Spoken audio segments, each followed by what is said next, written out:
This is section 2 of The Killer Angels by Michael Shaara. And section 2 is at the first day, July 1st, 1863.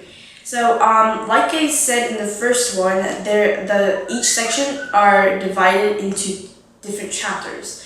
The first section had 4, this one has 6. I will give like a really brief summary, and you can read this yourself. So the first one is Lee.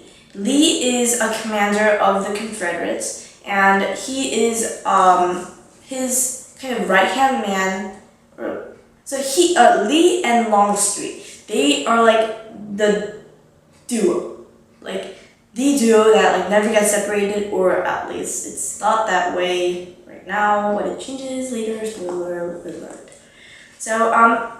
Those two are having like a little of an issue. Before, they were known to be the best two people, the best commanders who have no problems with everything. They can pass on. This is so easy. But then they start having problems on the first day. General Lee started having some heart issues, and Shaara kind of portrays that, and eventually Lee dies because of the heart issue, and it's not shown in The Killer Angels, but in reality, his story, he dies because of his heart. Shaara kind of admits that Lee has some kind of disease or some uncertainty about his health. There's that, and then not to make it any better, Longstreet comes and he starts arguing with Lee. Lee and Longstreet were known to be the dynamic duo, but they have very different personalities. Lee is more on we should save ourselves first, then try to attack. Longstreet is kill them first and find a way for us to survive. They're different personalities, and Lee is having issues cooperating with Longstreet. Chapter 2 of section 2, his name is Buford, and there is actually a handy-dandy map of the situation at 9 a.m. and of Buford's defense. This is what was happening then. This is the first day. Buford's unit are all cavalry, which means that they are on horses. However, the Confederates, despite that Buford's army was mounted, despite that, they charged. The Confederates did outnumber the Union because the Confederates were infantry, which means that they were on foot and not on horses. It was easier to move around, and I guess there's a little bit of this much advantage of being an infantry unit. Buford actually, he dismounted his soldiers, and then he charged the Confederates with his fewer number men in infantry. I'm why would you do that? I mean, you have a cavalry unit, but then why would you use up your men as infantry? Later, I can kind of understand why.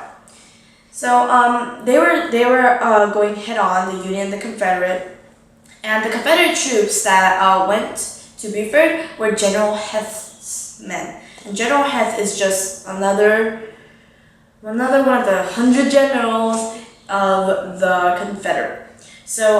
Buford and Heth were versing each other, and then Buford decided that I don't have enough men to defeat Heth's men. He called for reinforcements. That's when John Reynolds arrived. John Reynolds is another general type of person. He's a lieutenant. And he came with his unit, and then with his help, Buford was able to defeat General Heth's men. However, there was a little bit of a problem. As soon as John Reynolds arrived, he was shot and killed. Now, what's the problem with that? Well, the problem is that Reynolds is dead now. He was a commander of that unit. So that's okay, that's fine for now. They at least have Buford. But they don't, actually. Because Buford was commanded to go check out the situation over at the other hills.